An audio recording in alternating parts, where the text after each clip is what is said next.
sebelumnya pernah jualan di marketplace nggak? Pernah. Gimana experience-nya jualan di marketplace sebelumnya? Jadi aku pernah bikin 2 brand baju. Beda ya, maksudnya 2 brand beda. Yeah. Yang satu ini aku buat di tahun 2018, namanya A Strange Chapter. Tapi aku belum masukin ke online waktu itu ya. Itu di season 1, dalam 2 hari kita berhasil menjual 100 piece baju. Halo guys, welcome back. Kembali lagi bersama Om Botak di channel Cerita Om Botak. Di channel ini kita akan bahas soal cara jualan di marketplace dan gimana caranya teman-teman bisa mengembangkan bisnisnya ya. Buat teman-teman yang belum jadi Botakers, boleh join membership, ada di bawah ini. Di sini ada kelas-kelas yang bakal membantu kalian bisa belajar ads dan lainnya. Nah, hari ini kita kedatangan tamu yang spesial banget ya. Sam, thank you banget. Thank you. Udah datang, it's an honor bisa ini. Dan hari ini kita bakal ngobrol-ngobrol santai aja ya. Gimana caranya lu bisa bangun bisnis lu sampai sekarang ini. Oke, tapi sebelum itu ada pertanyaan. Boleh. Kenapa namanya Botakers dan kenapa botak? Pasti kok nggak botak deh kalau dibuka itu. Nggak. Oke, ini sebenarnya ceritanya kalau buat yang udah follow lama tahu, gue tuh udah jualan online dari 2011 dan toko pertama gue namanya Om Botak. Sampai sekarang pun toko Om Botak itu ada. Jadi gue punya toko namanya Om Botak Shop. Dan waktu gue buat channel buat sharing-sharing cara jualan online, gue tulisnya Cerita Om Botak. Oh, jadi bukan kan orangnya botak? Bukan. Oke. Gue nya nggak botak. Okay. Tapi kalau history dari toko gue itu bantu papa mertua untuk jualan online. Dan papa mertua gue di toko offline-nya itu, karena orangnya botak, orang-orang pada panggil dia Om Botak. Oke. Yeah. Oke, alright. Jadi history pendeknya kayak gitu, tapi intinya Om Botak sekarang namanya. Oke. Nama panggungnya Om Botak. Oke. Tentunya kalau misalnya kita udah undang Sam, kita nggak... Pertanyaan paling satu pasti, seberapa kayaknya Sam? Nah... Iya dong. Iya kan? Nah, kalau udah seberapa kaya Sam, ya mungkin kita langsung kasih lihat statistik Social Blade atau yang lainnya. Tapi nggak di sini. Ya. Gue bakal lebih santai aja. Seberapa kayanya mungkin lebih ke... Saat ini lu baru balik Indo, bisnis-bisnis apa yang lu lagi plan atau memang sudah dirikan? Karena kemarin gue sempat follow lu ada kayak beli franchise minuman juga mungkin ya. Atau ada sebenarnya bisnis lain yang memang lu kembangin. Mungkin kita akan bahas dari perspektif lu dari setelah di luar lama nih ya. Terus balik ke Indo. Sebenarnya susah nggak sih bangun bisnis di Indo gitu ya? Karena udah lama di luar, kita kayak out of touch gitu ya untuk bisnis di Indo kayak gimana sih, ada culture shock-nya dan lain-lain gitu. Yap. Oke, untuk biasanya aku yang nanya-nanya ya, aku kenapa sekarang aku yang ditanya ya? Ya, tapi gak apa-apa gini. Untuk pertanyaan seberapa kaya itu sebenarnya kan memang itu pertanyaan yang sejuta umat juga menanyakan ya. Sejuta umat. Iya, setiap kali aku upload konten seberapa kaya, pasti yang di komen tuh seberapa kaya sama lo Chris, seberapa kaya itu semua lah ya. Dan lu belum pernah ditanya seberapa kaya sama lo Chris? Udah dong. Kenapa? Belum pernah ditanya pertanyaan ini. Kalau dari komen, dari followers, setiap kali aku upload seberapa kaya pasti ada pertanyaan itu. Seberapa kaya sama Chris, gitu kan. Nah, tapi sebenarnya gini, untuk gamblangnya dan memang secara kedepannya juga nggak akan pernah ada yang buat video seberapa kaya sama Chris. Karena nggak mungkin aku bikin diri Chris juga. Kalau gitu ya buat eksklusif nih, eksklusif guys. Nah, cuman gini, kebetulan nih aku sama Joy, sama partnerku, kita lagi ada membangun sebuah konsep baru untuk YouTubeku sendiri. Yang dimana sekarang itu kan kontennya memang yang orang tahu seberapa kaya nih. Tapi untuk konsep secara brandingannya kalau aku lihat seberapa kaya ini juga udah mulai mencapai ceiling lah. Jadi kayak kita udah hampir bahas 1.000 orang nih seberapa kaya, dan kayaknya semakin lama makin berkurang nih orang yang kita mau bahas kan seberapa kaya siapa. Jadi kita harus pikirin konsep baru lagi, ideation lagi untuk bisa grow channel ini. Karena ini berdasarkan experience-ku selama 6 tahun sebagai content creator, itu ada masa jatuh, ada masa naik. Nah, selama kita nggak bisa maintain posisinya ini, semua jenis konten mau seviral apapun itu pasti ada masa matinya. Nah, jadi ini kalau aku lihat secara tren seberapa kaya udah bukan yang kayak grafiknya seperti ini lagi, tapi walaupun tetap pasti masih ada traffic ya, karena kan itu juga sebagai brandingku. Tapi yang aku lihat kayak kalau kita paksain ini secara terus-menerus selama beberapa tahun ke depan, kayaknya aku bisa juga hilang lagi dari peradaban. Karena aku sempat viral di 2019 yang kontenku video reaksi orang luar negeri. Kemudian dari situ aku hilang selama 2 tahun karena memaksakan banget konten ini dan gak ada backup plan. Nah, belajar dari kesalahan itu, sekarang aku ada bangun sebuah konsep yang mungkin pada saat video ini tayang, mungkin video itu juga udah bakalan tayang sih. Wah, nantinya. seru nih. Jadi konsep ini akan menjawab banyak pertanyaan orang yang kayak, kenapa kamu mau pulang di Indonesia, sebenarnya untuk kenapanya itu udah terjawab di videoku yang pas vlog yang pulang dari US. Itu kan aku udah jelasin tuh kenapa aku memutuskan untuk tinggalin US kan. Iya. Tapi itu kan secara gamblang. Nah, kalau di konsep ini yang lebih kayak seberapa banyak sih uang yang bisa aku hasilin di dalam seminggu sebagai konten kreator. Jadi konten baruku ini nanti akan mengajarkan orang cara untuk hasilin uang, tapi bukan hanya sekedar yang kayak duduk dan ngomong kayak gini nih. 5 cara buat bisnis yang sukses. 1, 2, 3, enggak. Tapi kita beneran praktekin. Jadi caranya tuh kayak 7 hari, seberapa banyak uang yang bisa didapatkan Samuel Chris sih as a influencer. Jadi bener-bener dari day 1, setiap meeting yang aku buat negosiasi dengan brand, kita record semuanya. Day 2, day 3, day 4. Lu bakal spill semua tuh? Spill semua secara keuangannya, berapa aku dapatin, dan secara gamblang untuk seminggu doang ya, bukan buat rekeningku ya guys. Ini yang kecil-kecil nih ya, dimasukin di seminggu ini. Nggak juga kok. Tapi karena ini challenge, jadi aku juga bakal memaksimalkan banget gimana caranya aku bisa dapat sebanyak mungkin. Karena kan ini challenge kan. Dan so far di dalam 2 hari terakhir ini, sebenarnya startnya udah dari Kamis, Jumat, Sabtu, 3 hari lah ya. 3 hari ini aku berhasil ngumpulin sekitar 230 juta. Gila. Ya. Jadi kaya, udah dikaya nih. Karena enggak. Maksudnya kenapa aku berani spill di sini karena ujung-ujungnya juga ini bakal tayang juga anyway, dan orang bakal tahu kenapa bisa dapatnya segitu juga akan di-explain semua dalam video itu. Tapi setiap negotiation sama brand dan lain sebagainya akan diituin. Tapi buat seminggu aja guys, kalau sebulan mah ketahuan dong kamu berapa. Iya, tinggal kali 4. Ada kan dong. Enggak gitu konsepnya dong. Ya kayak gitulah. Tapi ini masih ongoing proses, karena hari ini hari keempat, day 4 akan sampai day 7. Ya nanti kita lihat di day 7 bisa dapat berapa, aku juga nggak tahu. Kayak gitu kalau untuk masalah pertanyaan itu ya. Tapi kalau buat bisnis-bisnis sekarang juga ada beberapa yang aku lagi running. Salah satunya itu yang franchise brand minuman itu kan ya. Itu, dan rencananya di bulan 6 ini akan cabang kedua. Itu waktu itu sempat aku goreng memang segimana konsepnya sampai akhirnya bisa sehari itu orang antri 2-3 jam dan sold out sampai 600 cup sehari. Itu bukan fake order tuh yang antri 2-3 jam? Bukan. Beneran? Beneran, ada sampai footage orang bisa ngeliat kok bahwa bukan fake order dan aku bukan tipikal yang kayak bayaran untuk orang hadir. Memang itu secara sempat viral kan ya. Iya, ternyata ada yang antri. Itu memang gitu. organic Keren banget. Organic buyer. Berarti yang tadi pertama adalah bisnisnya tentunya mainnya content creator.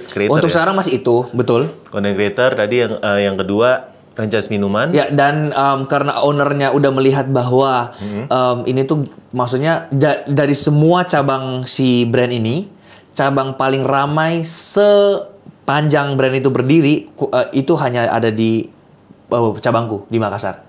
Jadi kurang lebih mereka punya 27 cabang sekarang, tapi yang paling ramai dan paling stabil untuk sekarang di Makassar, dan itu penjualan pecah rekor terbanyak sepanjang mereka buka franchise. Untuk yang brand minuman ini. Ada lagi nih untuk bisnis. Jadi aku sama partnerku tadi, Joy, ya mereka udah tahu sih. Kita lagi ada bangun sebuah startup yang dimana keresahannya ini muncul awalnya pada saat aku melihat dark side-nya agency di Indonesia. Jadi startup ini berfokus pada namanya apa Joy ya? Kok aku selalu lupa namanya? Marketing influencer platform. Influencer marketing platform. Jadi startup ini mengarahnya ke sana. Dan fokusnya terhadap creator influencer ekonomi, yang dimana kita melihat di situ duitnya tuh gede banget di Indonesia saat ini, putaran duitnya tuh besar banget, dan prospek ke 10 tahun ke depan masih ada untuk di daerah sini, karena semua orang semakin kesini kan semakin banyak konten kreator nambah, otomatis dengan semakin pertambahan konten kreator, otomatis dibutuhkan banyak job terhadap konten kreator ini. Dan semua konten kreator, balik lagi ya, konten yang tadi aku buat itu yang kayak challenge 7 hari ini, tujuannya itu bukan buat yang kayak aku mau pamer seberapa banyak yang aku bisa dapat, tapi untuk memotivasi konten kreator ini bahwa kita tuh untuk mencapai titik itu ada effortnya loh yang kita harus butuh. Kayak nggak semua konten kreator bisa menghasilkan segitu. Ada yang aku kenal teman-temanku yang konten kreator udah puluhan juta followers, tapi even nggak bisa hasilin ratusan juta dalam sebulan gitu loh. Itu ada. Dan maksudnya aku yang hanya 1,6 juta bisa gitu loh. Jadi sebenarnya bukan masalah semua konten creator itu bisa pasti hasilin kayak aku, tapi masalah mau apa enggak gitu loh. Sebuah ilustrasi kayak misalnya gini, aku lihat orang di YouTube, dia ngajarin caranya six pack dari hari pertama, caranya gini, hari 2 gini, sampai misalnya hari 50, diajarin caranya. Exercise-nya pun ada di YouTube kan. Tapi aku nih kenapa masih gemuk nih? Walaupun udah nonton caranya orang itu gimana jadi six pack.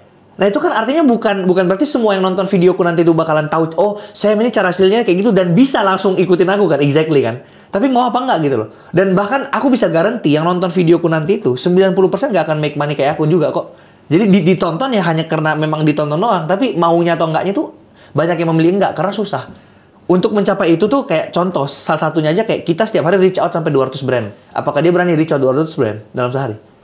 Kayak gitu loh. Jadi ada effort untuk mencapai sana, bukannya kayak kita as influencer tidur-tiduran, brand masuk sendiri dan sebagainya. Nggak seperti itu konsepnya untuk bisa dapatkan segitu gitu loh. Ada sebuah konsep, sebuah proposal pitching yang kita udah buat, dan ini pengonsepannya butuh waktu beberapa bulan sampai akhirnya bisa dapat produk market fit-nya ya akhirnya bisa kita pitching ke brand. Bukan yang hanya semata-mata yang kayak, guys, misalnya brand A, aku punya konsep gini, brand A, mau gak endorse aku nih? Soalnya aku nih followersnya sekian. Brand tetap buang, ngapain gue harus pakai lu? Di yang lain-lain juga followersnya lebih gede dari lu. Tapi ada something yang membuat, kenapa mereka harus pilih aku daripada yang lain? Inilah yang kita butuh grindnya tuh kenapa? Kayak gini-gini lah, yang maksudnya membuat kenapa bisa sampai, dalam 3 hari bisa sampai dapat 200 jutaan itu kan, yang aku bilang. Pure dari endorsement, belum dari AdSense YouTube dan lain-lain. Ini pure endorsement doang loh. Jadi itu yang maksudnya konsep yang aku pengen tanamkan ke semua orang yang nanti nonton videoku itu kayak itulah kenapa kita harus kerja keras gitu loh untuk mendapatkan itunya. Dan mungkin pengembangan kedepannya bisa yang kayak contoh ada yang ngomong kayak, oh kita kalau dari jualan online itu bisa hasilkan ratusan juta dalam 7 hari. Emang iya? Langsung yuk kita coba bikinin online shopnya. Bikin dari 0, day 1-nya, pikirin produknya day 1, day 2 baru launching, day 3. Berapa sih uang yang bisa aku dapatkan dari jualan online di day 7? Mungkin itu video kedua, dan ketiga, keempat. Bisa nanti kayak misalnya coba join di grup saham misalnya, yang ada sinyal-sinyalnya. Dan misalnya aku masukin duit investasi 200 juta misalnya di awal. Di hari ke-7 jadi berapa sih 200 juta ini kalau kita ngikutin dia punya cara? Jadi 0 kah? Atau jadi 1M? Atau jadi berapa? Entah, nggak ada yang tahu. Kayak gini lah konsep-konsep ini kan yang perlu kita buka secara transparan. Itu yang maksudnya konsep ke depanku gitu loh. Berarti benar-benar ingin memajukan dunia content creator atau dunia targetku sekarang creator Indonesia. Targetku sekarang aku pengen untuk menjadi content creator nomor 1 edukasi di Indonesia. Wow. Karena aku melihat content creator edukasi di Indonesia itu masih dikit banget. Dan kenapa aku berani ngomong kayak gini? Karena kalau aku ngomong kayak aku pengen jadi content creator entertainment nomor 1, udah nggak mungkin. Ada Raffi Ahmad Pak yang udah kayak levelnya udah nggak bisa kekejar kan. Tapi kalau content creator edukasi, aku merasa aku masih bisa untuk menjadi nomor 1 di Indonesia. Padahal content creator edukasi itu sebenarnya salah satu yang view-nya sedikit kan ya? Betul. Jadi gimana caranya tetap aku bisa mengedukasi, tapi dengan konsep yang berbeda. Contoh, kalau misalnya ini video ini tayang yang tadi aku bilang kok, dan aku tulis judulnya kayak gini. Inilah cara aku mendapatkan 500 juta dalam 1 minggu. Kok bakal pencet gak video ini? Pencet. Ya, iya. Cuan. Kalau ada cuannya kita pencet. Jadi gampang kan? Jadi jadi tetap mengedukasi orang gimana caranya menghasilkan uang, gimana caranya untuk memotivasi dia kayak susah loh cari uang itu dan harus kayak gini. Tapi dengan cara yang kita kemas dengan packaging yang bagus, dan ini nggak semua content creator bisa buat ini gitu loh. Maksudnya bisa mikir yang kayak gimana untuk membungkus something edukasi ke dalam something yang bisa ditonton orang yang dalam jumlah yang massive. Anyway, kayak contoh seberapa kaya itu kan tercipta dari kayak kita, karena basicku itu content creator edukasi bisnis dan finance, dan gak ada yang nonton karena susah banget nih untuk kita bahas belak-belakan cara beli saham, gak ada yang nonton. Akhirnya timbullah sebuah solusi yang kayak gimana kita tetap bahas uang tapi yang bisa ditonton sama orang. Akhirnya kita mix antara entertainment dikit lah, tapi tetap bahas tetap uang sama tetap masih ada edukasi finance yang diselip-selipin nantinya. Dari seberapa kaya itu bisa setengah Indonesia nonton per bulan kok. 150 juta orang nonton itu. Seberapa kaya setiap bulan. Jadi maksudnya itu konsep yang bisa kok, ternyata segala jenis mau edukasi pun sebenarnya bisa aja ada pasarnya asalkan kita tahu packaging itu mau dibawa kemana. Kayak gitu. Cuman by the way, ini kayaknya udah kemana-mana banget ya. Okay. By the way, ini yang platformku ini, itu keresahannya gara-gara gini. Aku ngelihat dark side-nya si agency. Jadi agency di Indonesia itu nggak ada transparan sama sekali. Brand masuk, misalnya brand A masuk, dia kasih duit 1 miliar terhadap si agency. Cariin gue dong 100 content creator. Agency udah cut 50%, jeter 500 juta buat mereka. 500-nya ini ditekanlah sama si influencer-influencer, Kak, harganya boleh turun nggak? Dan sebagainya, disebar ke 100. Setelah sebar 100, hasilnya bodo amat. Mereka nggak peduli terhadap sales, dan bisa aku bilang mayoritas agency di Indonesia nggak bisa menjamin sales. Yang penting tugas mereka sebagai broker, udah cariin lu berapa banyak content creator yang lu butuh, 100, kita cariin 100, selesai. Insight-nya gimana? Datanya gimana? Di-approach satu-satu ke influencernya. Kak, kita boleh minta data 7 hari gak sih setelah post? Di-screenshot satu-satu. Dikirimin, manual banget. Jadi ini yang membuat aku melihat kayak, ini opportunity banget. Yes. Sebuah platform yang akan aku bangun namanya Cfluencer.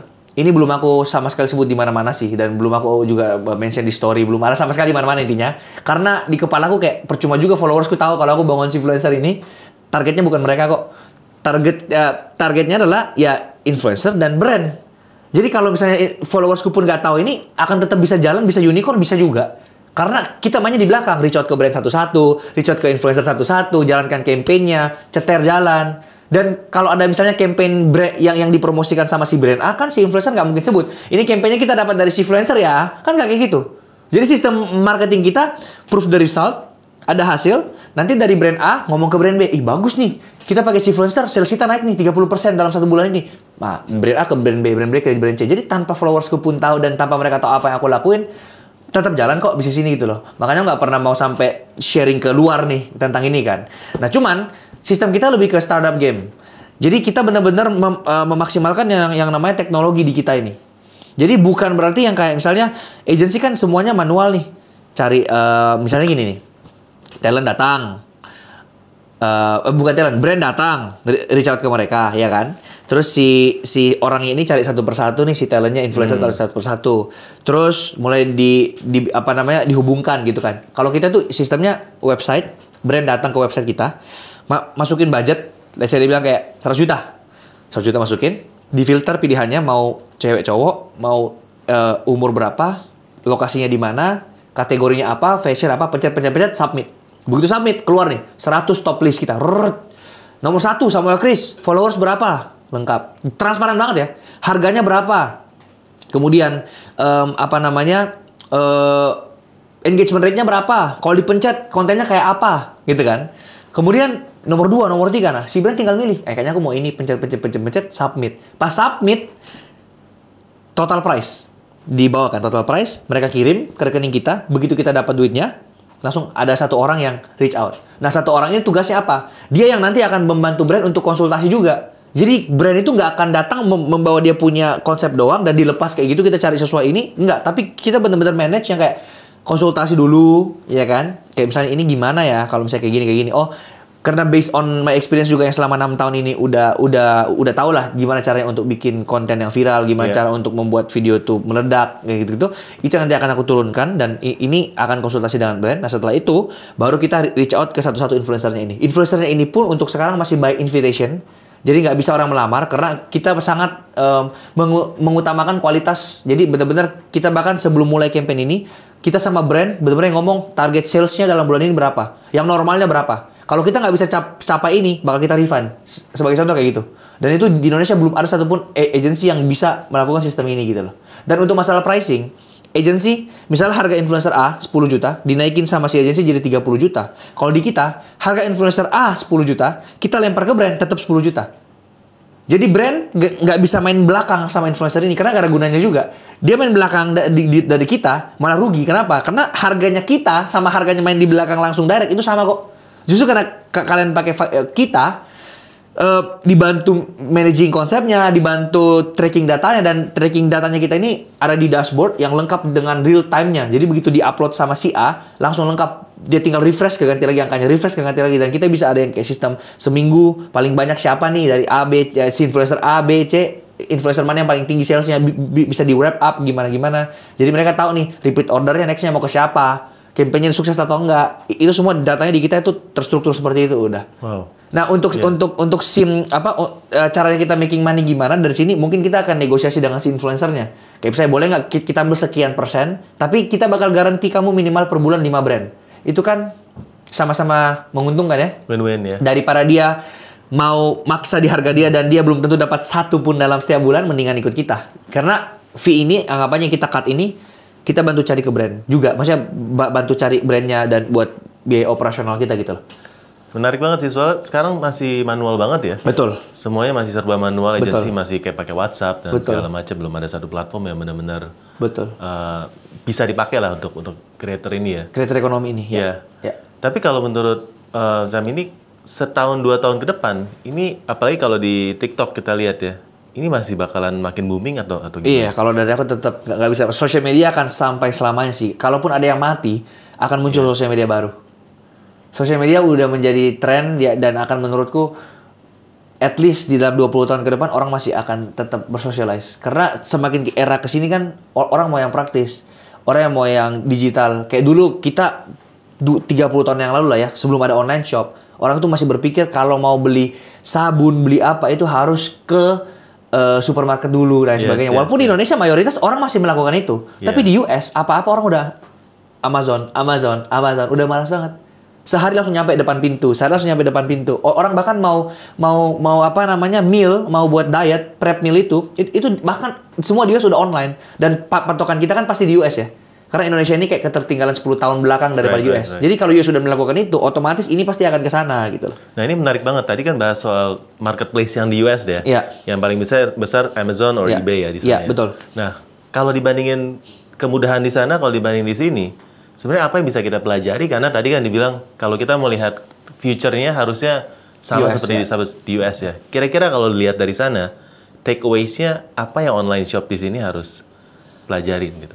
Pertama menurutku kalau di Amazon itu kenapa bisa mereka dipakai terus, karena ya pertama simple banget, dan maksudnya dia ada kayak fitur Prime yang kayak sehari itu langsung nyampe. Kalau di Indonesia bisa nggak ya kayak Shopee gitu sehari nyampe juga Express? Bisa pakai Gojek, Grab, oh, instant. Iya, tapi instant mahal delivery. banget itu dong. Itu mahal banget kan, bisa yang 80.000 kan ongkirnya. Depends dari lokasi seller sama pembelinya. Oke, kalau di US Amazon itu cuman subscription Prime setahun berapa? $50 kayak 700.000. Right. Tapi ongkos kirim udah gratis. Nggak ada lagi ongkos kirim, dan sehari nyampe. Itu yang bikin ini. Jadi dia subscription, dan Prime itu udah masuk ke dalam ada Amazon Video juga, ya kan. Terus ada apa lagi? Jadi kayak itu bundling udah dapat semua gitu loh. Okay. Nah di Indonesia mungkin kendalanya itu sih, kayak orang misalnya butuhnya hari ini, tapi karena dia nggak bisa proses yang cepat dan mahal untuk ongkos kirimnya, udah mendingan kita ke department store terdekat aja deh untuk beli gitu loh, contoh. Oke. Berarti karena ongkir itu selalu jadi kendala kalau kita Iya. Tapi kan secara nggak langsung, kalau dia terus misalnya si brand, let's say Shopee misalnya kasih gratis ongkir terus, kan mereka juga burning money terus. Iya. Jadi udah nggak mungkin juga gitu loh. Harus ada sistem yang lain yang bisa mereplace itu. Dan tahun ini makin di-cut sih. Iya kan? Iya. Iya. Mereka udah pasti mikirnya gimana biar profit nih. Udah berapa tahun mereka kalau kayak gini terus nggak akan bisa. Works. Kalau misalnya dari saya pengen jual dari own product ya, kira-kira ya. Sebelumnya pernah jualan di marketplace nggak? Pernah. Gimana experience-nya jualan di marketplace sebelumnya? Jadi aku pernah bikin 2 brand baju. Beda ya, maksudnya 2 brand beda. Yeah. Yang satu ini aku buat di tahun 2018, namanya A Strange Chapter. Tapi aku belum masukin ke online waktu itu ya. Itu di season 1, dalam 2 hari kita berhasil menjual 100 piece baju. Keren, tahun 2018 bagus tuh. 2018. Iya. Tapi itu pure dari aku doang nih, trafficnya dari aku doang. Jadi aku bilang kayak ini brand pertama aku guys, dan yang beli ini bakal dapat tanda tanganku. Jadi bisa aja orang beli baju itu bukan karena mau bajunya, karena mau tanda tangannya aja sih waktu itu. Jadi lebih ke merchandise aja. Merchandise jatuhnya. Iya. Betul. Dan kemudian kita nggak jalani lagi 1 season doang karena aku harus balik ke US dan kayaknya nggak ada waktu lagi untuk ngurus itu. Nah, karena melihat kesuksesan dari ini di 2020 kayaknya, 2021 itu kita membuat brand kedua kita, namanya Pack Up. Jadi konsepnya itu kita terinspirasi dari Rip and Dip, yang brand kucing-kucing itu, yang konsep nakal-nakal itu kan. Dan kita bilang kayaknya di Indonesia baju yang kayak gini belum ada nih. Tapi kita mau, waktu itu lumayan bodoh ya, masih belum ngerti bisnis. Jadi kayak kita beneran idealis banget yang kayak warnanya ini harus yang pastel ya. Merah pastel, biru pastel, kuning pastel. Jadi yang kayak orang lihat itu langsung kayak, oh ini Pack Up nih. Awalnya kita mikirnya kayak gitu kan. Ciri khasnya di sana. Dengan konsep nakal-nakal yang kayak misalnya anjingnya misalnya pegang apa kayak konsep kayak gitu kan. Pas kita lempar ke market Indo, nggak diterima dengan baik.